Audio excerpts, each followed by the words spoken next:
各位，希望這期節目能被中國的高層看到吧。我非常的憂慮，中華民族可以說是又到了最危險的時候。這話怎麼說呢？美國現在悍然跳出來要保衛釣魚島了，日本是馬前卒，是看門狗，高市早苗出來叫囂，台灣有事兒就是日本有事兒。這個時候中國如果不給予最堅決的反擊的話那國運危亡時刻誰是紙老虎呢？我一點都不誇張，朋友們啊！现在呢到了一個新的階段，就是呢美國爸爸下場了，日本的美國爹。10月20號到10月21號這2天，美國呢打破了可以說是自高市早苗大放厥詞以來長久的沉默。美國國務院的副發言人在推特上發文說，我們对美日同盟和日本的防衛的承諾堅定不移，包括日本所謂管轄的尖閣諸島，也就是中國說的釣魚島。緊接着美國駐日本的大使也出來表態，說中國對於高市早苗的反制是典型的經濟脅迫，說美國和日本站在一起會堅定的支持日本政府。中國的網友當然火很大這美國又他娘的出來拱火了，把釣魚島也扯了進來，這是不是要搞新一輪的釣魚島危機呢？這個很惡劣，不是說美國罵了中國幾句，或者說美國幫日本撐腰這樣一個事實，其實是另外更危險的事情。美國在這次下場之前有整整2個禮拜的沉默，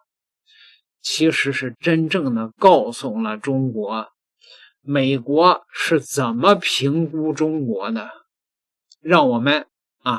把這個事情再捋一捋。11月7號的時候，高市早苗在國會拋出了那句如果中國武力攻打台灣，日本可能會啟動這個存亡危機事態，動用集體自衛權。這句話意思很直接，台灣有事就等於日本有事。那麼北京是一系列的強烈反應，連續幾天的嚴正抗議，召見大使，叫停一部分的交流項目，喊話日本不要在台灣問題上玩火，各種批評高市早苗，批評日本右傾化的聲音。在輿論場方面，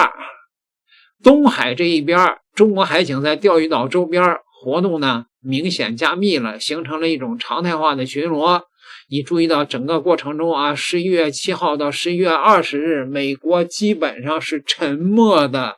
其中呢，有記者去採訪了川普，川普說有些盟友還沒有中國對我們好的，盟友是盟友，朋友是朋友，盟友未必是朋友，講了一堆這樣的話。那按照這個有些人看來，這好像美國不是很挺日本嘛那麼這2周美國到底在幹什麼呢？就是在評估中國的真實反應。他要看的不是中國會不會罵日本，而是會不會把事情升級到召回大使、凍結高層的接觸，會不會把東海、台海直接上會不會在經濟上真正的動到傷筋動骨的這個地步，而不是像現在这樣停留在旅遊、海產、留學這些小利的領域裡面。2周美國看下來中國的表現就這個樣子呀，表態很強硬，話說得很重，但是行動上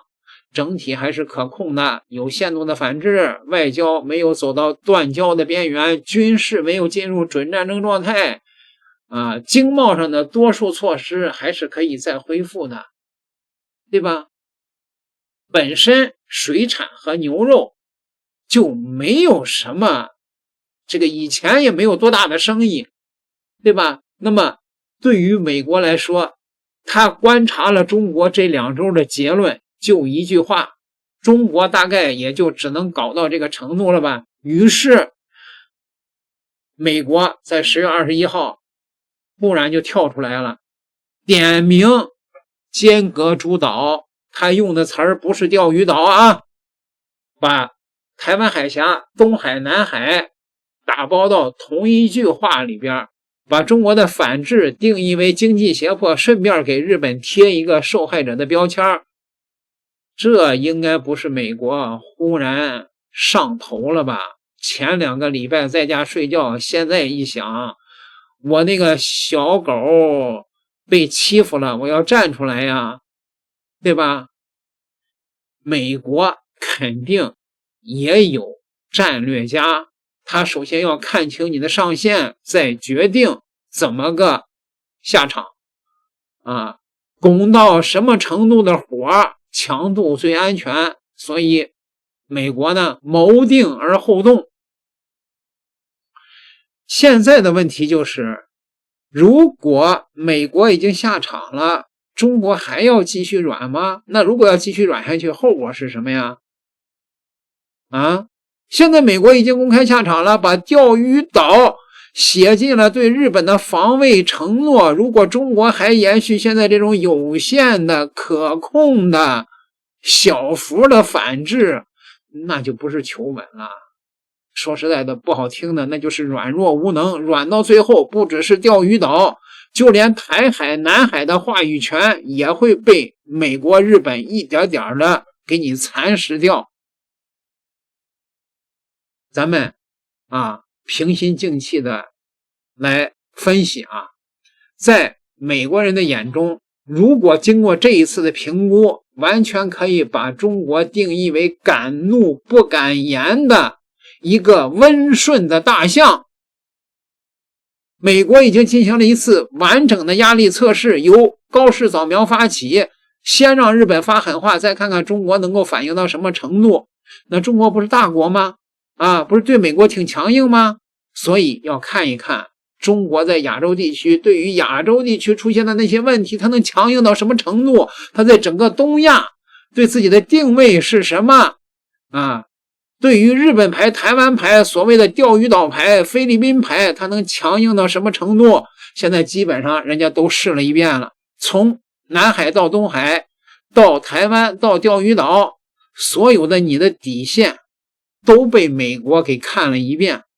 如果說他發現你也就這樣嘛，那以後美國就知道了安全操作空間在哪裡了。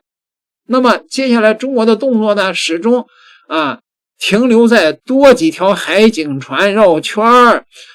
然後呢強硬的外交辭令，罵幾句日本和美國，然後做一點點那麼可憐的經濟小動作。那麼未來美國的策略會非常簡單，永遠在你這個上限的邊緣反覆摩擦。我進來了，我又出来了，一邊試探一邊蚕食。他用自己的行動把可接受的這種挑釁的上限給你弄得明明白白。他專門會在這條線上面蹦迪。那麼其次呢，在日本的眼裡邊，只要抱緊了美國爹，中國就不敢真的动那麼高市早苗这一次把这個模板已經跑通了一遍了，先在國內拋出一個強烈的台灣有事論，然後看着你中國在那發火，在那上頭，在那生氣，在那罵，然後把美國拉進來當仲裁者和保護傘。如果在這個過程中，中國最後拿出來的是象徵性的經濟反制，加上一些輿論罵幾句，那麼日本政界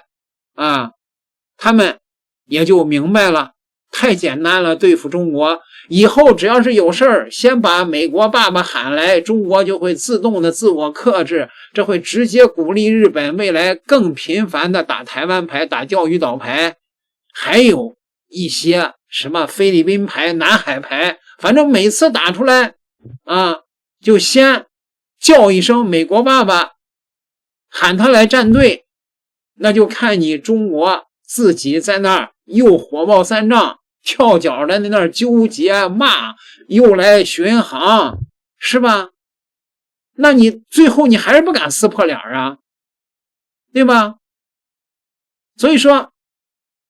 日本就可以在美国这個保護傘下為所欲為啊。還有更可怕的就是周邊國家的觀感，他們會覺得和美國站在一起是正資產，和中國站在一起是負資產。菲律賓、越南、韓國、澳洲這些國家全在看呢。亞洲、大洋洲、東南亞這些前段時間跟中國一起關係很好的，他們都在看一件事情：日本把台灣釣魚島幹得這麼狠，中國也就這個樣子嘛。他們自然也就會得出一個結論啊，在安全上面還是要抱緊美國呀。美國大哥才有保護能力啊。那麼在對華關係上面，反正是中國對誰都不會翻臉嘛，你怎麼欺負他，他也就罵兩句無所謂嘛。咱們還可以繼續薅他的羊毛，賺他的錢。所以結果就是什麼呀？就是這些印太地區的小弟們在安全方面會整體的倒向美國，那中間線都沒有了。經濟上面會繼續薅中國的羊毛，因為你也不敢怎麼樣啊，你連日本都不敢搞，難道東南亞現在是第一大貿易夥伴，你敢碰嗎？所以你們看啊，這些反應比較快的東南亞的一些小國，你比如說前兩天我們說的新加坡的總理黃循財，他一聽美國講完了要保衛釣魚島，馬上就開始呼籲中國要放下對日本的歷史仇恨，說呀，東南亞都已經放下了對日本的仇恨呢，說日本是區域穩定的貢獻者呀，並強調日本在東盟的經濟地位啊。你看看，如果按照這個道理讓中國擱置歷史往前看，那麼日本當年侵略中國，那是中國犧牲了3500萬人，用自己的血肉之軀在和日本人抗戰啊。可是新加坡算個毛線啊，對吧？那麼東南亞如果按他所說的，日本那就不是犯下了仇恨，你們應該感謝日本，因為當時日本去打東南亞的时候，他用的口號是建立大東亞的共榮圈嘛。他們當時整個東南亞都是日本的殖民地啊，英國的殖民地、荷蘭的殖民地、各個國家的殖民地。人家日本人說這些殖民地是不合格的殖民者，我要把他們全部趕走，讓日本人成為亞洲的殖民者，成為你們合格的殖民者，帶領你們一起成長啊。按照這個邏輯，他們應該感謝日本啊，因為如果不然呢，他們現在還是英國的殖民地啊，還是一些歐洲列強的殖民地啊，你們怎麼會是一個獨立自主的國家呢？對吧？所以這些人他會跳得非常快。如果你不能展現你的實力，前一段時間你看中美對抗的時候，中国站得多直啊，帶着一幫小兄弟對抗美國的所謂的關稅政策，跟美國幹啊。那個時候東南亞看待中國大哥腰板直，馬上跟中國就成了第二大貿易夥伴了。那個時候新加坡天天說我覺得中国是对的呀，美國在亂搞啊，是不是覺得中國這種模式是可持續，西方模式不可持續啊？你看你現在只要對日本一軟弱，人家新加坡的畫風立刻一轉，叫你放下仇恨，擱置歷史爭議，日本才是東亞的穩定貢獻者，中國呢是東亞的麻煩制造者，對吧？說你能怪這些小國嗎？你自己不強硬，這些小國當然覺着我還是跟一個大哥吧，跟一個強硬的大哥美利坚合众國呀，哪怕是日本也很強硬啊。所以中國越克制，越容易被当成一個可以長期的壓制、長期的欺負你成了一個溫柔的薅羊毛的一個大象啊，當然大象不長毛，就這個意思吧，明白嗎？還有就是中國要考慮國內的民眾的這些這個情緒啊，你要知道凝聚力啊，廣大群眾的心理上限會一點一點的被磨低啊，這是一件很危險的事情。其實呢，這個佩洛西2022年竄訪台灣的時候啊，其實中國當初放話非常強硬，叫玩火者必自焚，要讓他付出代價啊，還有人叫囂什麼要落地呀，要擊落呀，對吧？啊，還有講什麼勿謂言之不預啊，各種強硬說法的時候，結果真正發生的時候呢，中國搞了一次軍演啊，劃分了6、7塊演習區，把台灣包圍了，然後導彈呢飛越了台灣的本島上空，部分呢落到了日本專屬的經濟區，還有暫停了中美的多種對話機制啊。可是客觀的講，這都是生悶氣的這種搞法啊。問題是佩洛西還是降落了台灣呢，那個時候對很多人的情緒的打擊的確是挺大。那個時候最後呢，官方不得不出來講理性愛國，告訴大家國家有自己的節奏，不要着急啊，是吧？所以雖然啊，佩洛西訪台之後實質上台灣海峽中線沒有了，是吧？中國的這種巡島的演練也成了常態了。但是呢，這種情況你一次一次的，那中國的一些愛國群眾，說實在的，他的心態就會慢慢的崩掉啊。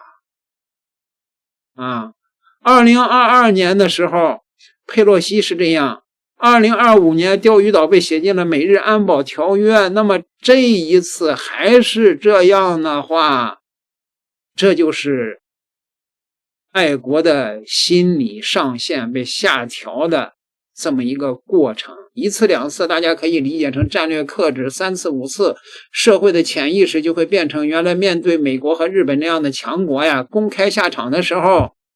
中國大概做到的也就是這些吧。這種心態一旦固化的話，比任何一次的真刀真槍的挫折都可怕。南海的撞船到現在官方沒有一個交代，對於那些英烈沒有一個說法。這種心態積聚的，不是說現在就爆炸，它會在未來的每一個關鍵的決策點上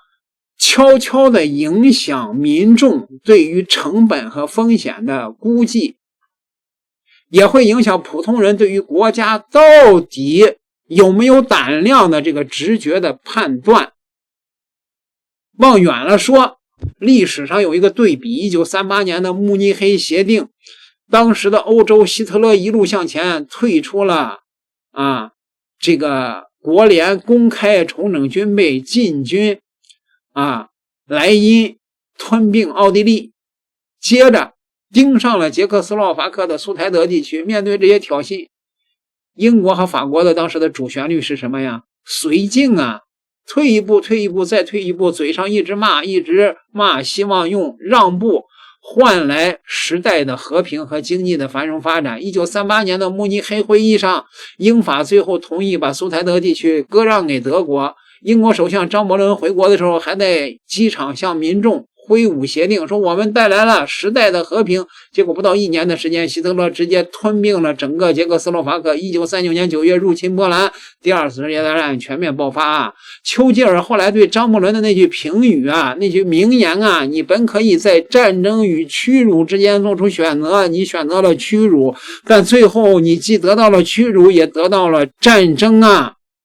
今天的釣魚島就是當年的蘇台德地區的綏靖政策。最大的問題是什麼？不是退讓一次會怎麼樣，而是利用了一次又一次的退讓，向對手證明了一條邏輯：只要我更咄咄逼人一點，中國就會再退一步。從那一刻開始，你不再是用退讓在換和平，而是用退讓再給下一次更大的輕視發出了邀請函呢。美利堅為什麼沉默了2個禮拜呀？其實美國是怕你們的。今天把這個歷史鏡像放在今天的東亞現在的美國已經在公開文件、公開表態裡說出來了，喊話了，我們對日本的防衛承諾堅定不移，包括日本所管轄下的尖閣諸島、美日同盟是印太地區和平安全的基石。中國沒有你不是堅決反對在台海、南海、東海任何單方面改變現狀的行為，說的就是你中國呀。這意味着什麼呀？釣魚島已經被美國正式納入了對華博弈的劇本裡邊。你要想1996年的時候，釣魚島剛剛出現管轄權之爭的時候，就连當時全世界最強大的美国政府克林頓政府比現在的美国政府要強大的多得多，在這件事情上面他們依然保持着一個克制的戰略，模糊的不承認誰的管辖和主权的那樣一個方案。而今天现在的美国政府明確的告訴你，這是我們安保條例的一部分，你要敢碰它，那我們就來碰碰看。為什麼他敢這麼說就是因為這2個禮拜的觀察讓美國有了底氣，因為他已經判斷你對他不可能做出任何的他認為是過激的行為，以後只要東海有事兒，美日都可以說看，這就是觸及到同盟的事情。我們早就講過了，如果看到這個節點中國的反制依然停留在表態很硬，行動很輕，那麼在事實層面就默認了這套新的敘事規則。在美國已經下場的前提下，中國已經沒有再繼續軟下去的空間了，唯一的一條路只剩下強硬但是要可控這一條路。如何去強硬，如何去可控不是說腦子一熱就去全面開戰，但至少你要做到這個幾件事情你美國不是说要保衛釣魚島嗎？我就上去插個旗兒，我看看日本敢不敢動，敢動的話就把日本人綁了你要敢開火，我就把你擊沉。美國你敢來嗎？在經貿上挑日本真會痛的地方下手。在釣魚島表態之後日本如果敢於挑釁的話，全面的斷日本的貿易稀土。美國敢來的話，全面斷美國的供應稀土，而不是只打自己，什麼斷幾趟航班不去留學呀，自己也會痛的地方嗎？明白了吧？把自己的紅線畫清楚，而不是永遠被動的反應。不要讓紅線變成了紅地毯，告訴美國日本哪一步以後不再是摩擦而是危機，告訴对方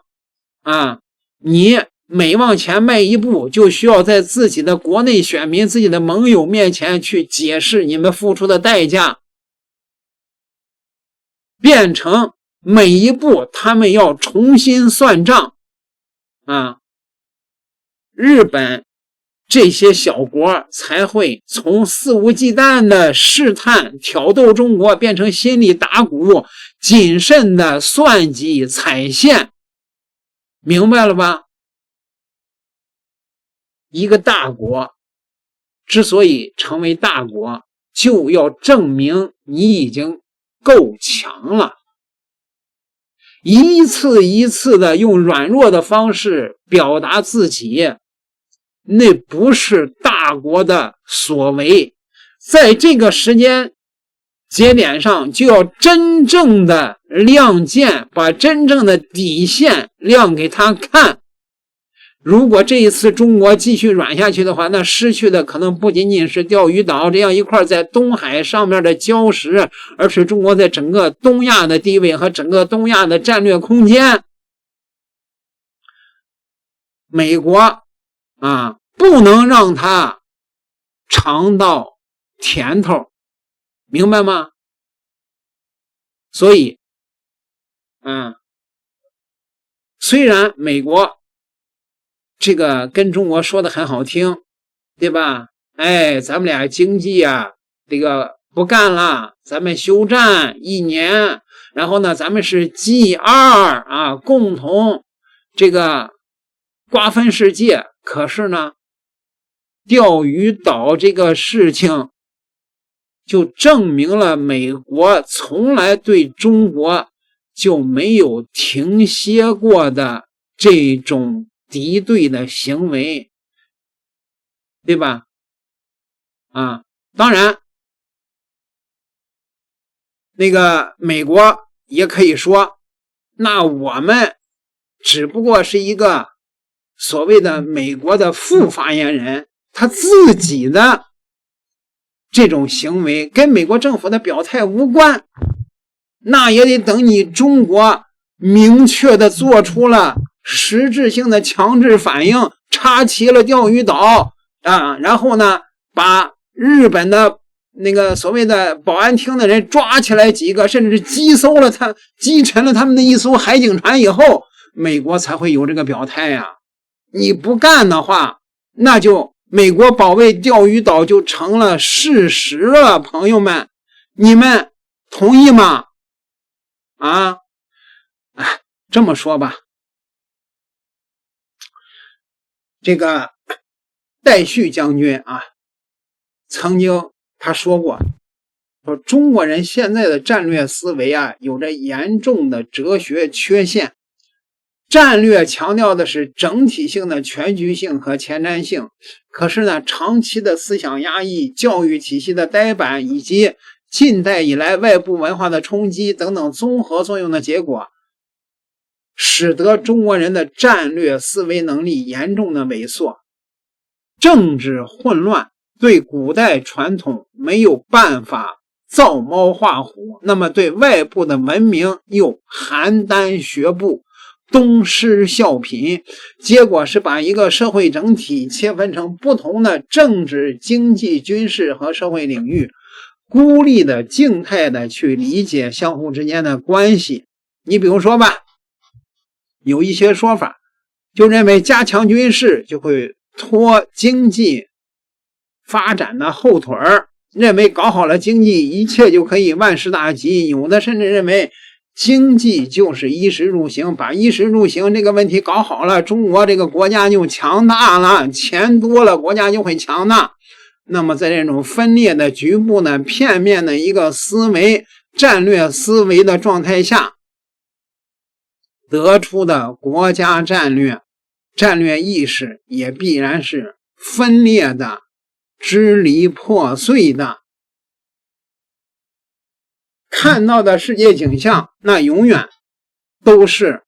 分裂的，結果就是既看不清歷史的脈絡，也沒辦法透視當今國際的現實，更不能眺望未來，於是一物再物。那麼體現在這個近代史上呢，就是連續的這個民族的悲劇，不得不付出巨大的代價。其實呢，中國應該到了下決心的時候了。你們要明白，核心的安全利益需要戰爭才能得到，戰場上得不到的，談判桌上休想得到。